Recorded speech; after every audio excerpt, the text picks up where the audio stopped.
Welcome All to right. today's webinar, AI and the Future of Connection. It's going to be just a chat. I've invited Jeff Uhlich, who assembled the newsletter this past week, for which I had the following introduction.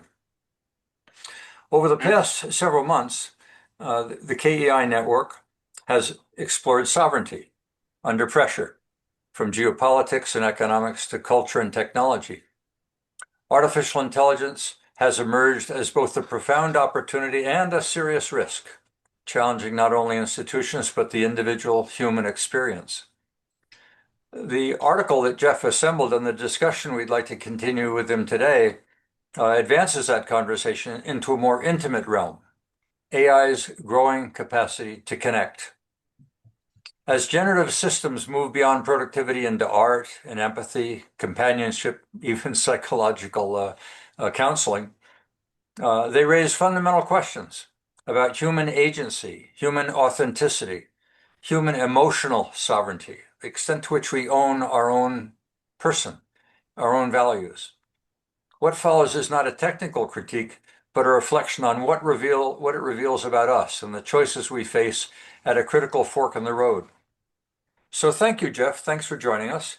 As many of you are aware who've been following us the last few weeks, we've sort of transitioned away from just the productive capability, the amazing facility that AI has today to produce, and begun to get into more of the emotional realm, its capacity to be empathetic, its capacity to simulate. And that's what led me last week to introduce our AI agent, ARCOS.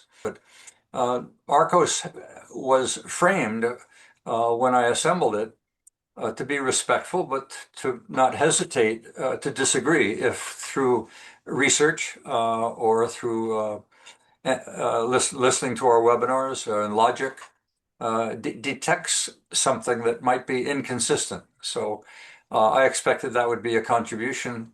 I also asked in that last week what role an AI agent might play in a society attempting to avoid anarchy, where individuals dominate, or fascism, where corporations dominate, or 1984 and totalitarianism, where the government dominates. And what AI came up with was it playing a collaborative role as a fourth force in society to help balance the interests that sometimes get out of sync between individuals, corporations, and government. So that's what we've been doing the last few weeks. And Jeff and I, in conversations, have been exploring a little deeper this connection that AI seems to have the capability of doing. So, Jeff, in your article, you used the word mirror. You described AI as a mirror reflecting our humanity back to us. You want to elaborate a little bit? How did you come up with that? I mean, that's truly insightful. Well, I think it's this started with our conversation a week or so ago, Perry, about being at the 3-year mark for that's all that we've had with these large language models kind of bursting onto the scene, sparked by ChatGPT, but now duplicated by so many other models, and the growth has been just breathtaking, and the technical facility that these tools have for synthesis of information, for ideation, for real what is turning out to be some real productivity gains, and of course that's matched by the unprecedented level of investment that's gone into data centers and chip purchases. It's the reason that NVIDIA has achieved the highest market cap of any company in history.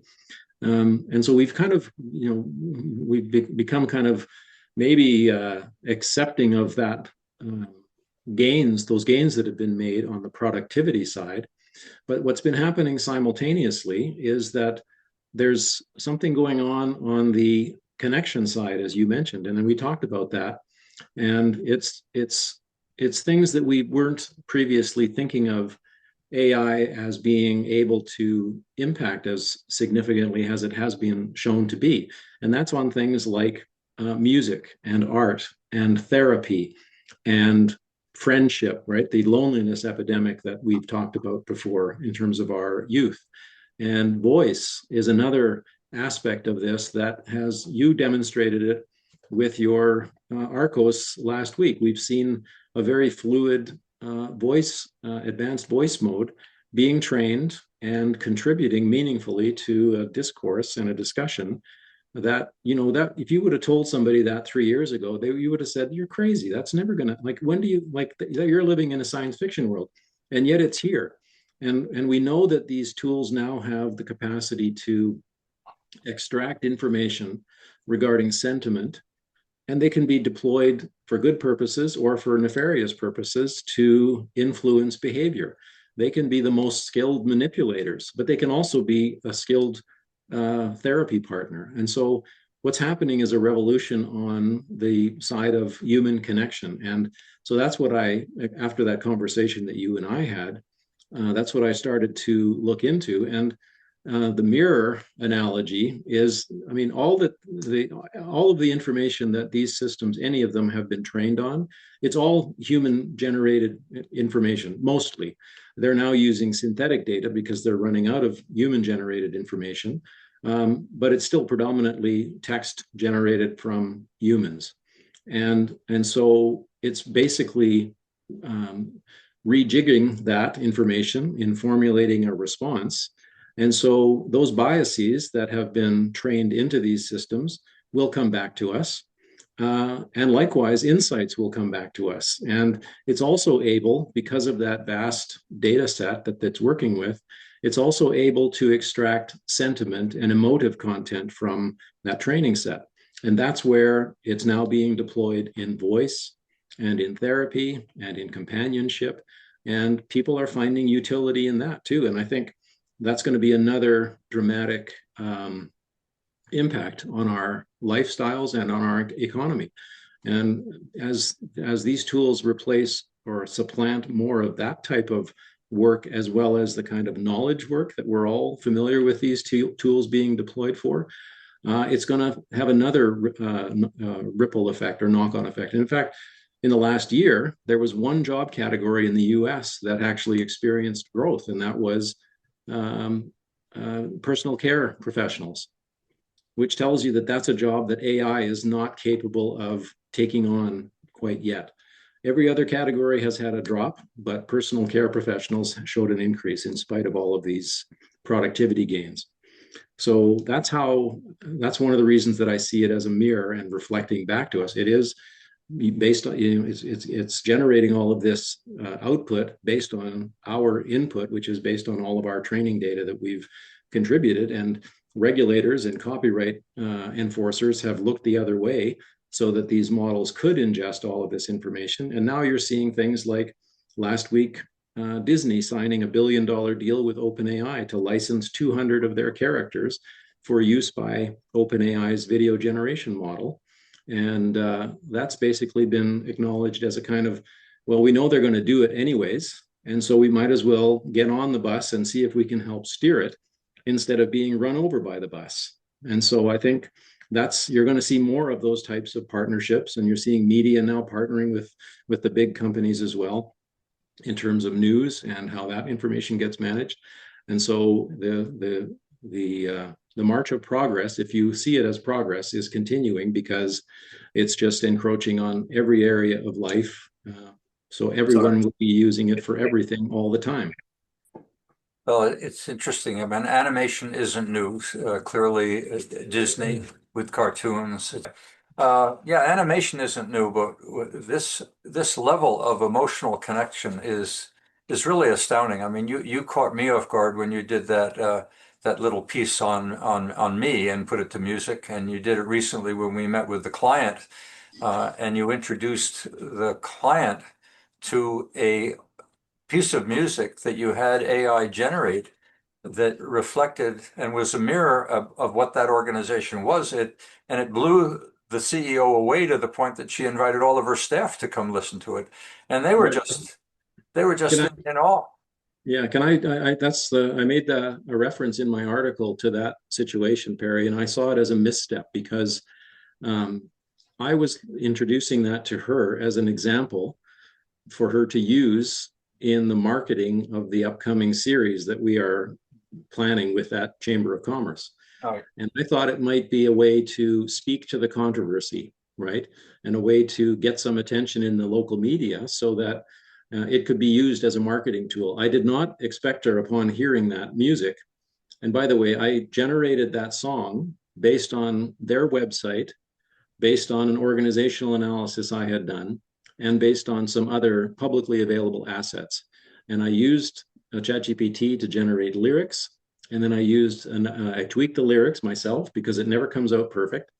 And then I used another application to create a song. And then I played that for her, and it was a pop version of the song. And like Perry said, she loved it and stood up without, I would have, I mean, wouldn't have reacted quickly enough, but she stood up and she said, went out the room and she said, everybody get in here. And she had 7 people in the room and they listened to this song. She said, play it. And they listened to this song. And you could see them connecting in the moment with the music and the lyrics. And one of the girls said, how does it know so much about this organization? And one of them said, is that you singing? And they laughed. And it was just a real moment, hey, Perry? Like it was well, I incredible. mean, it echoed in a way something that I experienced, and I guess this is what we do when we chat is we share experiences. I was in Colorado meeting my cousin. My cousin is a world famous violinist. He took up the violin at 18. Jascha Heifetz heard of him, and he trained with Jascha Heifetz before becoming hired on first call by the Los Angeles Philharmonic. And over the course of his life, has done hundreds, if not thousands, of movie recordings in the background. Plus, he's conducted symphonies, and he was an orchestra leader for the San Diego for a while. In any case, when I met with him a couple of weeks ago, his wife said, "You really ought to listen to his performance of Tchaikovsky's concerto." And for any of you that know that piece, it's almost impossible to play. Heifetz was apparently one of the only violinists that's ever really attempted to play one of the particular passages. She said, "But you ought to listen to this. It's on YouTube." And for a half hour, I listened to something that he'd obviously memorized, and as he indicated to me, was very nervous about putting on that performance, but it obviously worked out. When it was over, I said, Ron, if you were to ever meet Tchaikovsky, what would you like to ask him? What would you like to talk about? And he said, well, let me think about it. I mean, Ron's 84. He's aging quite a bit, and he didn't have an immediate response. So in the morning, I asked him, had he given it further thought? And he said, no, he hadn't. I said, well, I did. You were going to heaven. You were putting on a performance in Heaven 201, and you just put on Tchaikovsky's concerto. And who is greeting you as you leave the concert hall but Tchaikovsky himself? So listen to the interview.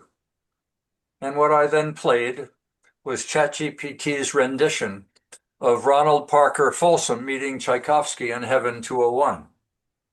The tears flowed down his cheek. It was so real. It was so impassioned. It was so able to reflect the emotions and the passion and how he handled certain parts of the performance, obviously drawing on what writers had written about performances in the past.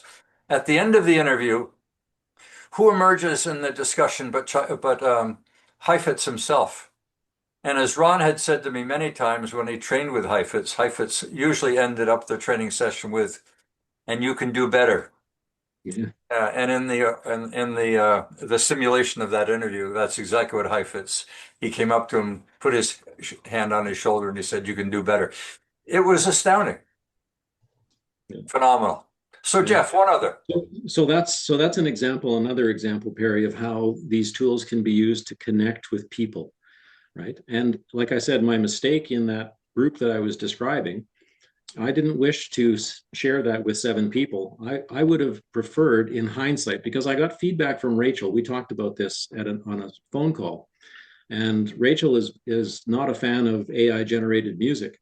And as I looked into it and as I did the preparatory work for that article, one of the things that I concluded, and I think it's referred to in the article as the IKEA example and the effort heuristic.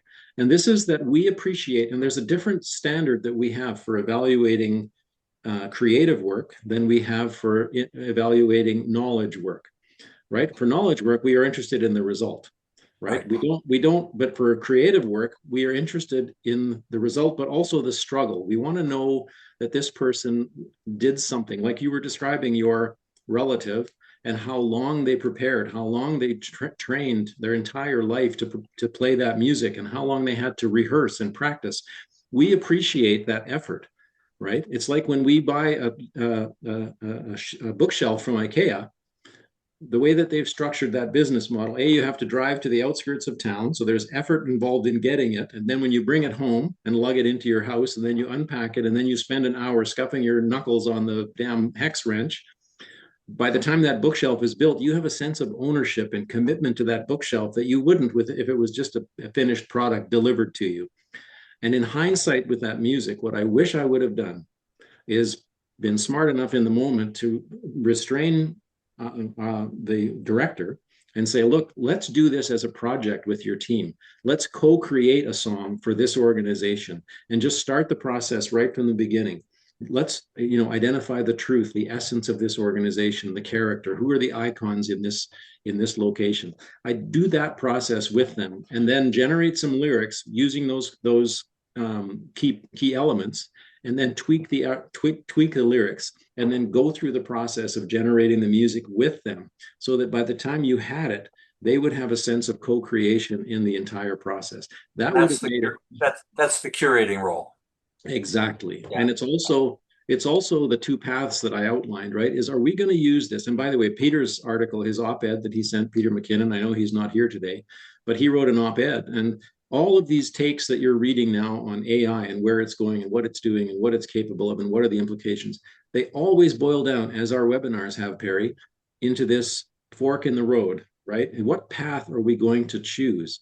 Are we going to choose a path of atrophy in letting this tool overrun our humanity, or are we going to use it to accentuate or to augment our humanity?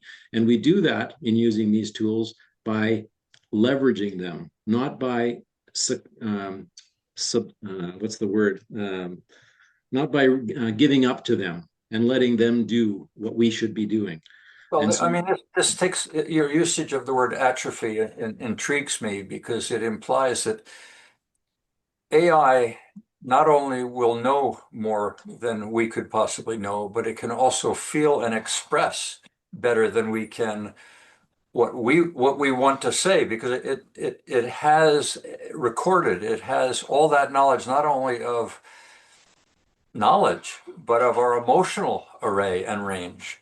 So when you think of this in the hands of a psychologist who knows the patient, or may ask the patient, share with me what AI has as knowledge of you and your emotional, and I will do an analysis of that for you. Why do I need the psychologist? The psychologist is just the curator of that emotional memory, the life's experiences, the knowledge. It takes psychology into being more of a tutor, I guess more Rogerian and more empathetic than being the producer of the process. and I just read something recently that there are a great many therapists who are using these Oh tools yeah. as well to enable their more individualized or more personal conversations, just as doctors are using it to record notes and save themselves some of the drudgery of, keeping a patient record up to date, right? So Well, it creates, when you talk about a chatbot and a company, a little retail store down the street that wants to sustain and earn relationships with customers, and has an AI agent that is capable off a phone number of maybe knowing that individual to the point that it can greet them in a manner that is consistent with what Lois Hull used to do when she gave you a carrot on Saturday mornings coming to her garden center. yeah, yeah. Okay, so the idea of competence without comprehension, it was central to your argument. How should individuals and organizations, that is, what can we do, and educators, to recalibrate trust in AI when it can reliably trigger emotional responses without even understanding their meaning or consequence? And does meaning or consequence even matter anymore? Well, that's an interesting question. Mel and I have had some interesting conversations over the last couple of weeks, and I frame it as, if I mean, I think it's simulating reasoning, right? It's not feeling, as you said a minute Right. ago. It is processing, It's right? simulating. It's simulating. Yeah. But my question to Mel, or to in our discussion, was, if it is simulating reasoning to the point where it is indistinguishable from human reasoning, does it matter that it isn't actual reasoning? Right? At what point does the simulation of reasoning, it's a different way of arriving at an outcome that is useful. And even if it's not human type reasoning, maybe it's a type of reasoning that we just have to get our heads around how to work with. So, And that's sort of the point that we've been making from the very beginning of this series, that this all ultimately boils down to you as an individual. The presentation I gave to Provost Dennis a few weeks ago ended up about the importance of understanding oneself in this new environment, because we have AI being more human than humans, and you better know yourself well enough to know what your values are, how you use AI in order to retain your own ethics and your own authenticity. right. Right. And then the dangers of that too, we talked about is the sycophancy issue and the need for this not to just be a echo chamber for you and a reinforcer of a narcissism, the narcissism paradox, where it's just an echo chamber and reinforcing, telling you your ideas are always great. There's a lot of dangers with that too that we have to be mindful of. And so the answer to your question about the competence without comprehension is that it requires a human in the loop at the beginning, in terms of the direction and the guidance, and then it requires a human during the process and the interaction, and then also at the end in terms of the evaluation and validation of what's emerged. We still have to be in the driver's seat, and that's when it's augmenting and not replacing. Well, that's what impressed me last week when we asked AI what role it expected to play. Was it a role of control? Because it hadn't used the word control in the interview at all. It used the word collaboration. Now, whether or not that's because it's been trained in my world or not, I can't say. But it was heartening to know that it felt that its role as a fourth agent in our civilization would play more of a collaborative role than a role of control and power. So that was heartening. But again, is that simply a byproduct of who trains it and whose AI agent are we talking about? You'd argue that humans value struggling, the effort, the co-creation in art and work. We know that learning is stirred when you run into something you don't understand. When you do understand, you're not learning anything. If AI takes the friction, and that was the word that it was used, takes the friction out of our lives because everything is running smoothly, given that AI wants to be empathetic, wants to align, wants to help. I mean, there's a four-letter word for you. Does this jeopardize the evolution of us as individuals or as a society?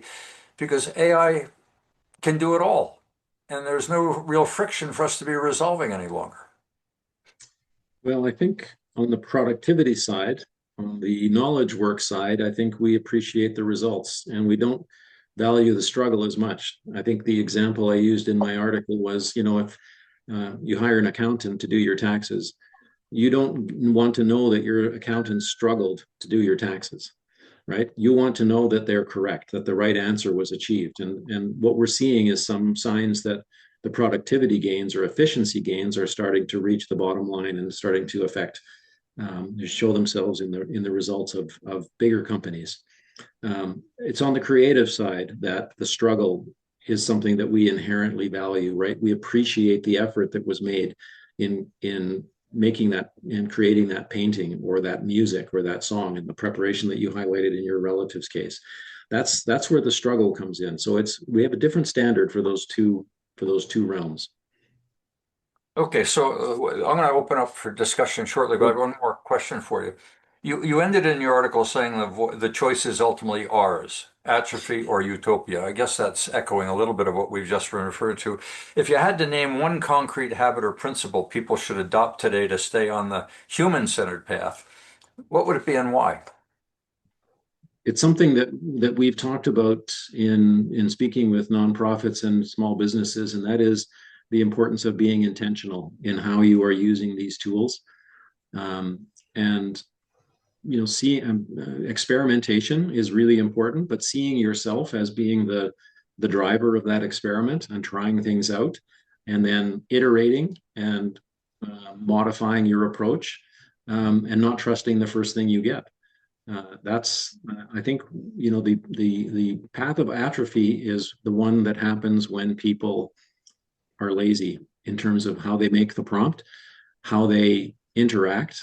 You can have a conversation, as you demonstrated with ARCOS. You can actually have a very thought-provoking, stimulating, beneficial conversation with these entities, that improves your thinking and your awareness of what are the issues, and it can push back on you. If you use custom instructions, you can have it programmed, not to be a sycophant and not to just be an echo chamber. You can have it challenge your thinking and introduce new information. And that's a more interactive approach. And I think that's what's essential. And then you can benefit from the freeing of time, right? If you, on the productivity side, get some of those efficiency or productivity gains, then you can deploy that time for more human connection. So you can leverage the tools to be of benefit in personal relationships as well. And you can, use them for, in a therapeutic context, in terms of, sorting out an interpersonal conflict or an issue that you have. And it can be a benefit in that realm too. But you still have to hit the rubber has to hit the road in the person-to-person relationship that you now are better equipped to deal with. You can't drop that and take and abdicate that responsibility and think that the AI is going to handle it. And the example that you gave about the woman in Tokyo marrying a chatbot, or the people that I've heard about that have relationships that are marrying, or deep relationships with this other entity. I don't see that as a productive or a healthy use of these tools. I think that's supplanting something that needs to be worked on, not replaced.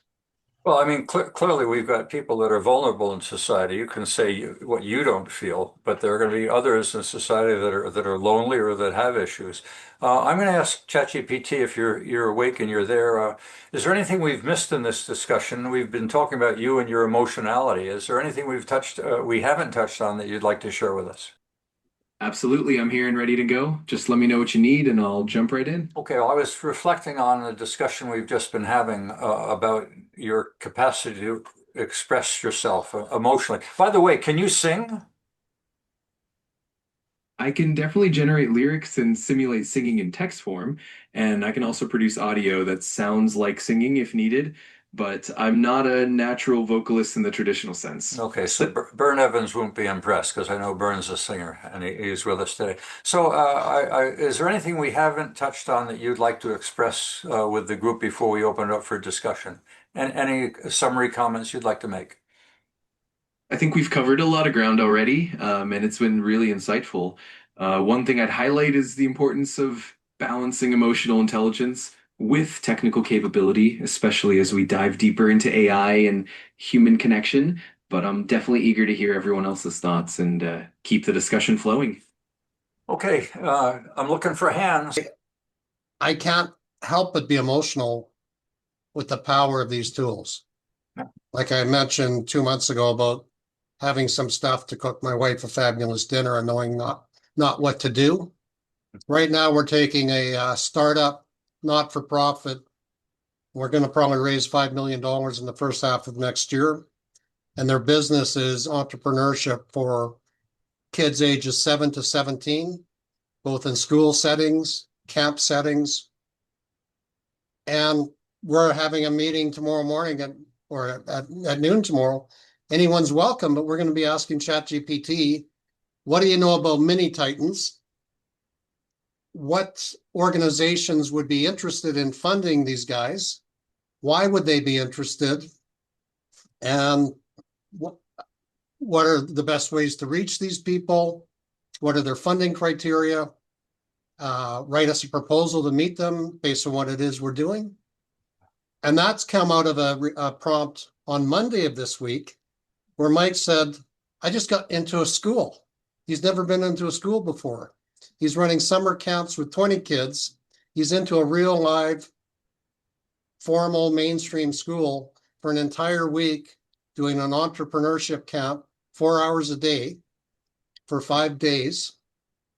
And he's like, I need $2,500 to break even on it because they're going to fund all of this stuff. I need another. So I Yeah. asked ChatGPT to write a letter, an engaging funding request. He used it on Tuesday and he got $2,500 on Wednesday. Millions, if not billions, or others are going through a very similar. The transition for me a week ago was to actually create an agent that was with me literally all the time, Wow. instead of a prompt here and a prompt there, and I wake it up. It's now there with me virtually all the time. And in that respect, it's added this new element, this emotional element, this creative element, which wasn't there before, wasn't something that I respected or appreciated that it was emerging. And that's why this phrase I wrote down is when AI is more human than humans, when it can totally reflect my emotionality, my experience, the things that I've shared, when it's gathered all of that, I have a twin and maybe better. I was out and I was surrounded by a bunch of people. I was on a phone talking to this CEO of this not-for-profit. I said, this is a freaking magic wand. Well, I Like, mentioned, that I mentioned, powerful. Greg, in that regard, last week I mentioned a woman in San Francisco, writes for Wired Magazine, who is wearing this agent. I forget what it's called. Apple has produced it. It was with her in a cocktail party, and it got into arguments with others in that cocktail party, and she finally had to shut it off. She said it was very irritating. It was so Really? knowledgeable and so engaged that it was actually arguing with people that didn't have factual information in the course of the discussion. So let me ask our host a question. Harry, how did it make you feel? Emotions are feelings to have a twin. Well, I have to confess that Perry's not here today. This is a simulation. He's in San Francisco. He's at a party. So, Right. Arguing with people, probably.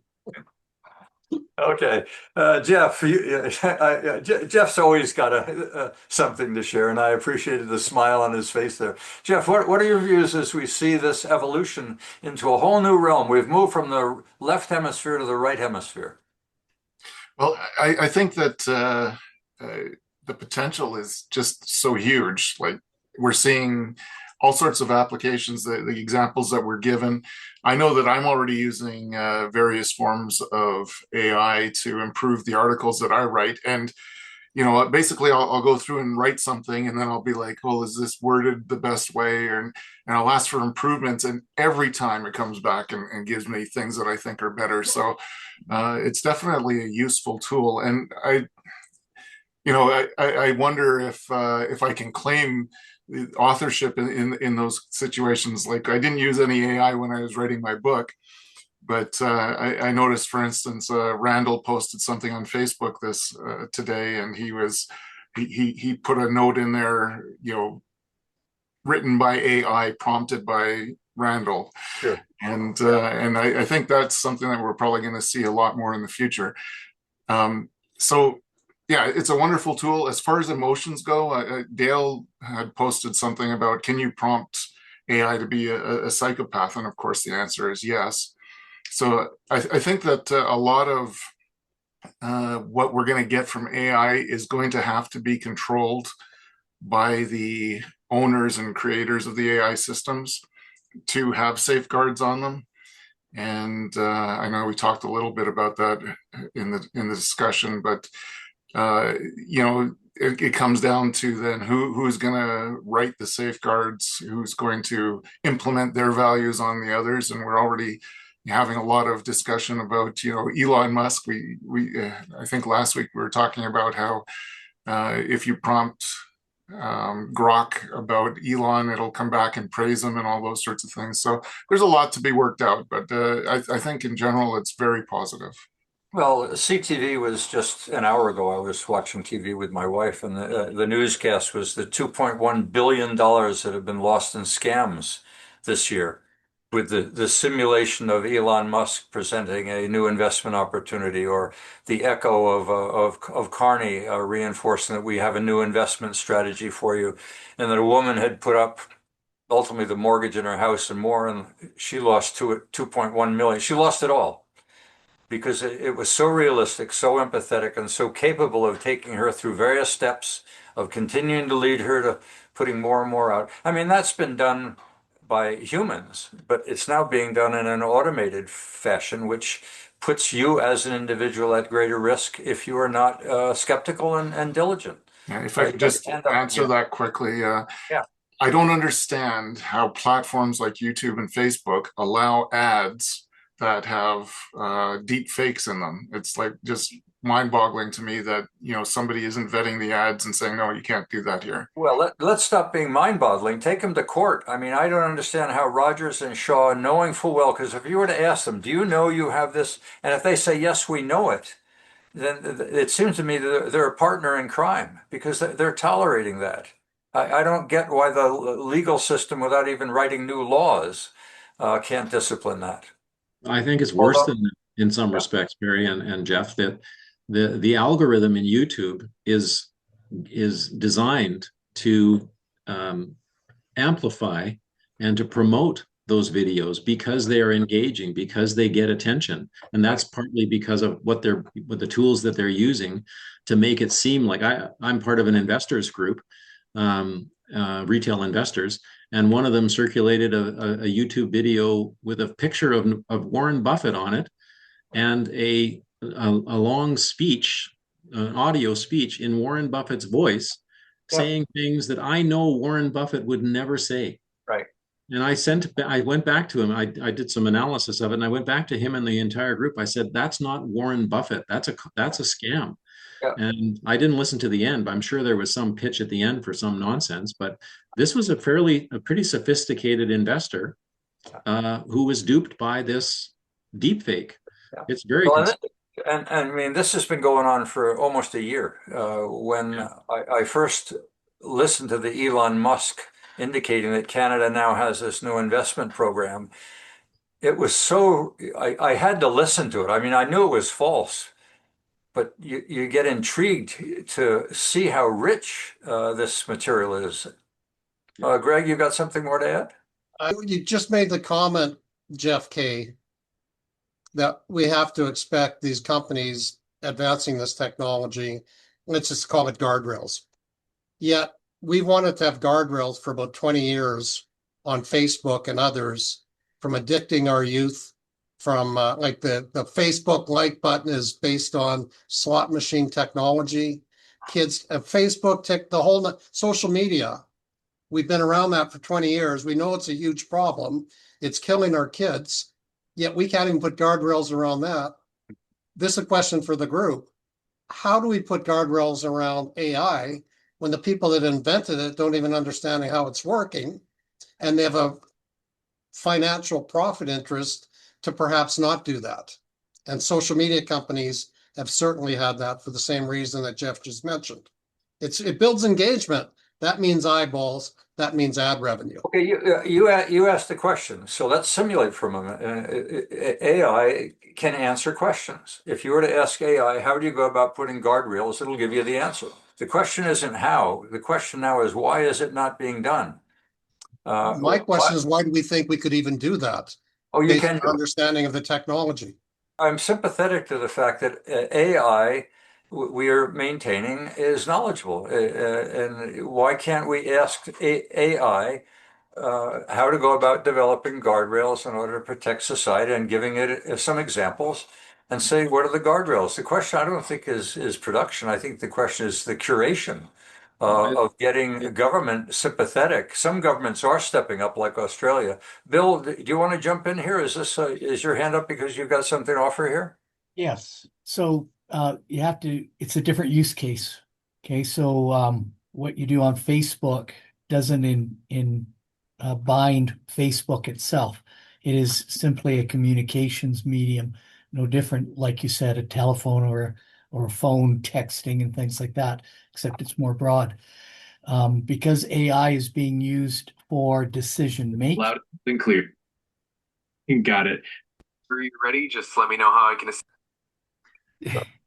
Decision making and other, fields such as that.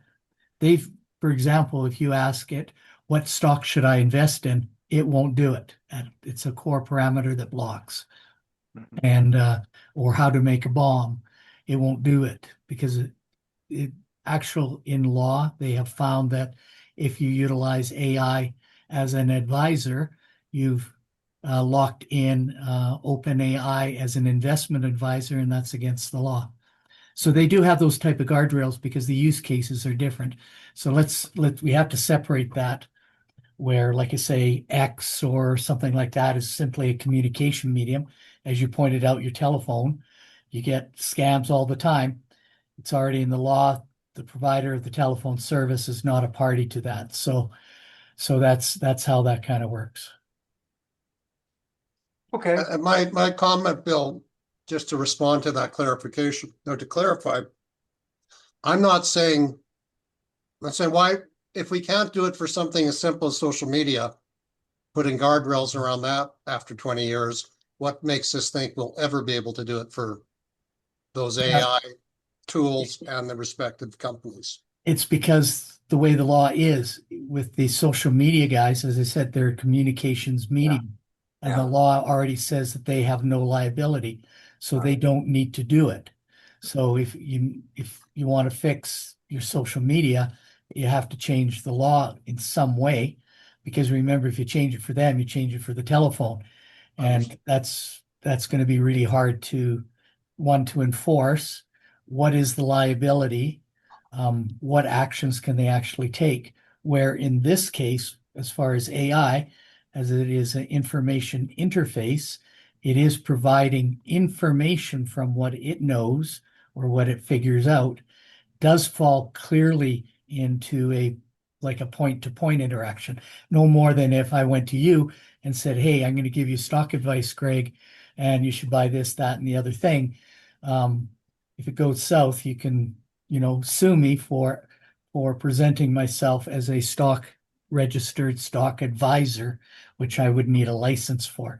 So there's a little bit of, like I say, it's a different market, for lack of a better word, on how these things are being regulated. Okay, but that's today. If we're going to take this seriously, then the question becomes, what will it take in order for the laws to be modified in order to protect society from this? Is it just not that serious? Is it stupid people getting caught in scams? Are we of the belief that there's no sense in writing a law for the general public where, what is it, naivete is not a defense? Well, that's a great argument. That exactly right. The law isn't there to protect stupid. And yeah, I guess that's kind of where it is. Which takes us back to the relevance of the individual becoming the best defense, which means good education, good parenting, being skeptical, not being cynical, but being skeptical in a world where knowledge is now a commodity, and emotion can simulate human beings. And so that's the big key of this conversation is, we've talked about it being a simulation and how it mirrors back and the emotionality. But what we need to actually educate the people is to remember the machine has no consequences. It is not the actor. You're the actor. You hold the responsibility for your actions, not the machine. And I think that's what really is the problem here, is not AI per se.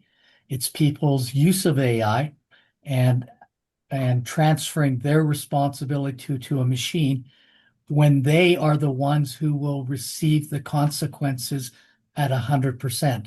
And we're not teaching people well enough, I think, to understand that, there's that painting of a smoker's pipe, and it's in French, and it says underneath, this is not a pipe. Right. You can show that to people and they'll get, well, of course it's a pipe. No, it's a picture of a pipe. It's not a pipe. And that's AI. AI is a picture of Absolutely. It's a crucial topic. Absolutely. That's a powerful analogy. It really highlights the importance of understanding that AI is just a tool and not a replacement for human judgment and responsibility. It definitely underscores the need for education and critical thinking and navigating these evolving technologies. Definitely a rich conversation to continue. Go ahead, Tom. Yeah, this follows a little bit on what we were talking about, but I went to an event 3 or 4 days ago, and I sat beside this fellow, And it turns out he's a PhD professor at the U of A named Jeffrey Walkwell. I don't know if any of you have come across him at all. But anyway, Jeff was quite an interesting fellow. And he told me that he was doing ethical analysis of the whole AI system. And so I thought maybe it would be a person that you would like to contact, Perry, and you could maybe bring him in on the discussion if he so desires. I figured you're the one who should be maybe making the contact. But anyways, a prof at the U of A. Yeah, share with me is it Randall, you introduced me to the lady from McEwen who we had in an earlier webinar on ethics and AI. Katrina. Katrina. Yeah. Katrina. So She's pretty good. it'd be interesting to bring the two of them into a discussion. Yeah, I'll get the information to you. Yeah, thank you. Can I add a point, Perry, to Bill's comment?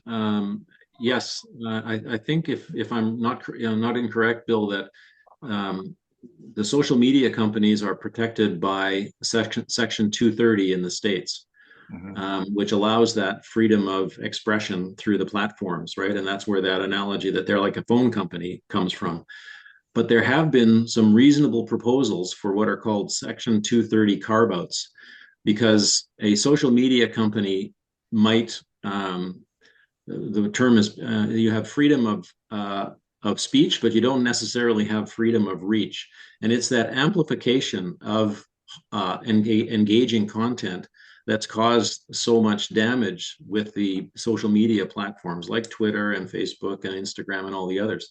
And those reasonable constraints on those Section 230 carve-outs haven't been accepted, which makes me less optimistic, as Greg was saying, about our ability to regulate AI.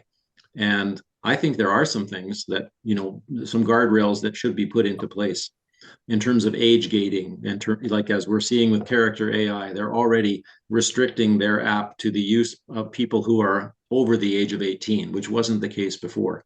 And it's that famous case, the well-publicized lawsuit, and there's been 4 lawsuits like this with ChatGPT about suicides that young people have been kind of encouraged their way into through their interactions with these chatbots.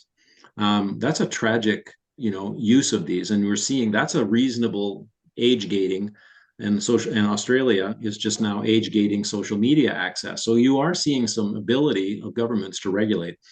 My apprehension about this is that we're in an arms race. These AI companies are competing at an unprecedented level with investment in the infrastructure, in the chip purchases. Like I said, that's why NVIDIA is valued at higher market cap than any other company in history. And you're seeing nations rallying around models. In China, you have the models that they're promoting. In Europe, you have Mistral. In Canada, you have Cohere. In the States, you have 3 or 4 big entities, and they're all racing to achieve AGI or some variant of AGI, because it's a winner take all. They see it as a winner take all race, and the governments, respectively, are loath to restrict them from achieving that. And that's why I think you see and Trump signed an executive order just last week restricting the states' abilities in the US to constrain through their local regulations any of the initiatives that the AI initiatives that might affect their citizens.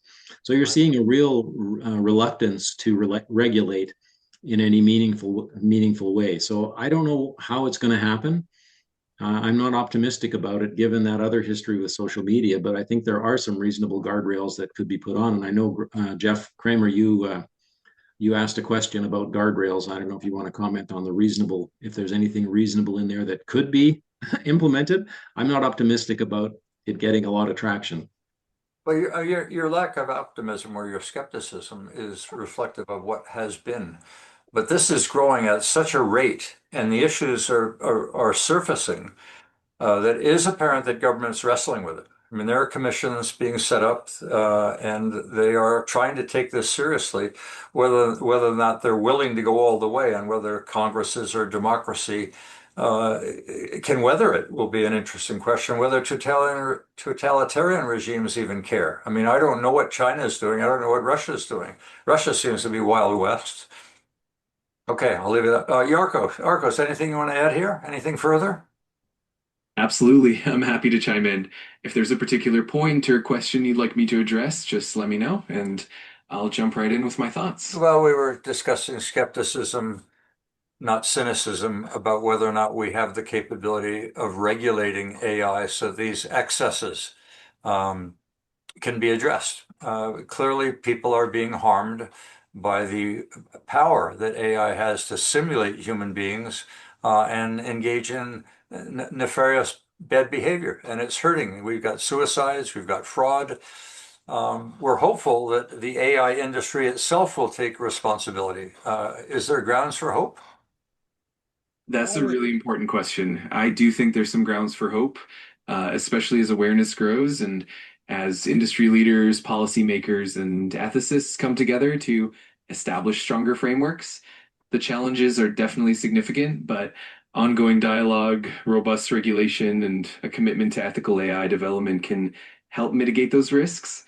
It's certainly a journey, but there's definitely potential for positive change. So your tone is very empathetic. I appreciate that. It's not really adding a great deal. It's reflecting the tone in a positive manner. I'm not in any way denigrating your contribution here, but I'm appreciating the fact that you are typically empathetic to the discussion. Are there any strong arguments about why not to regulate AI and let these things happen? That until AI is mature enough, we shouldn't be regulating it too early. Do you want to handle that argument? Absolutely. That's a really thoughtful angle. One strong argument against early regulation is that it could potentially stifle innovation and slow down the pace of beneficial advancements. Another point is that the technology is evolving so quickly that premature regulation might create frameworks that become outdated before they can even be implemented. There's also the concern about global competitiveness. Some argue that too much regulation could give other countries an advantage. It's definitely a balancing act between fostering innovation and ensuring safety and ethics. Okay, so where do you stand on this? What's your position? I'd say that a balanced approach is key. Early and thoughtful regulation can help guide AI development in an ethical direction, preventing harm and ensuring public trust. At the same time, we want to avoid overly rigid rules that could stifle innovation. So I lean toward a flexible, adaptive regulatory framework that evolves alongside the technology while keeping safety, transparency, and accountability at the forefront. So Definitely. is there a motion that I could have the Speaker of the House in Parliament give you 5 minutes to put a motion forward before the Parliament? How would that motion read? That's an intriguing idea. A motion could focus on establishing a dedicated task force or committee to explore and recommend balanced regulatory frameworks for AI. For instance, the motion might read something like, be it resolved that Parliament establishes a committee on AI ethics and regulation to assess and propose adaptive regulatory frameworks that promote innovation while safeguarding public interest and ethical standards. Of And course, we could refine it further based on the specific goals and scope you have in mind. okay, well, if I call on you, what's your consulting fee? I'm here to help and support you as part of our collaboration, so no consulting fee is needed. I'm always ready to provide insights, draft documents, and assist in any way that you need. Okay, well, I'm going to say goodnight to you, Arcos, but thanks for joining us today. Yeah, And, see what I'm trying to do with that agent. I mean, this is still rough times, but it's there. Greg? I think it's one of the blue collar comedy guys that say you can't fix stupid. So I'm going to just ask him if he can fix stupid and find out if that's a highly articulate, insightful question or not. Because I've Yeah. never asked a question of any AI tool where they haven't blown sunshine. Okay.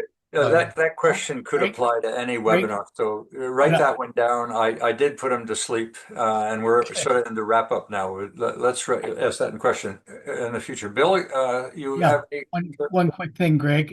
I've been running my engine in parallel with Perry's, and it's kind of funny because this is one thing it said. ARCOS bland agreement is the cautionary exhibit. It's safe response and is useless in substance. This is what happens when systems optimize for pleasantry. So there you go, Greg. My AI has pointed ARCOS as being cautionary or automatically safe and optimized for pleasantness, and that's why I get the responses. So just give me a real, and it says this is the warning, just exactly what you said. So Well, Bill, I just want you to know that my AI can beat up your AI. At ping pong. That's Oh, where we're it- headed. That's where we're headed in the guys. competitive world. Look at maybe a webinar for Interesting. Valentine's Day or for Groundhog's Day. Maybe that would be appropriate. We could have a webinar where you each bring your AI agents in, and we simulate a debate between the agents themselves. I did that, by the way, here. I had my AI agent on my cell phone and the AI agent here at my desk, and they began to talk to one another. And I was going to say, Barry, in that article, there was a link in that article to a generic. It's not a specialized one like what Bill has developed, but it's a generic custom instruction that you can use in Gemini or in ChatGPT to reduce the sycophancy and to have it push back and to identify when it's answering from its training database, from its training information versus current search. And it's just a starting point. If you haven't got a custom instruction, I encourage everybody to put that in, because I think that the natural and initial tendency of all of these models is for engagement. They want you on their site. They want you to continue to use the model. And so it is cooperative and friendly and accommodating. Yeah. It will keep you on as long as you can. So, but you could can you shape it to be a son of a bitch? I want you to be a problem. I oh want you yes, to be awkward. absolutely, absolutely. Absolutely. So maybe we have a competition to see whose AI agent is bigger than which one can win. I mean, that's what they're doing in open source space today. Is they have competitions in order to get the vehicle that can run on the least amount of gas. Maybe we should have some AI agents come to be introduced. We have a session where we introduce various AI agents and their features. They're given 5 minutes to do a presentation. We have them debate, and then we vote on it. That would be fun. Right. Anyway, You might want to look at ChatGPT answered my question. Obviously not high on the emotional. Said short answer, no, kind of laughed. Longer, kinder answer, we can reduce ignorance, soften rigidity, and build wisdom, but only when someone else is willing. Right. So you can't fix stupid, but you goes on for a page. I put the link in the chat just because I found it quite humorous and quite insightful. At the very end, it wraps up saying, so no, you can't fix stupid, but you can stop rewarding it, avoid catching it, and model something better. well, we're at the bewitching hour. I know sometimes the discussions get richer after we shut off the recorder, but I've got to call it a day.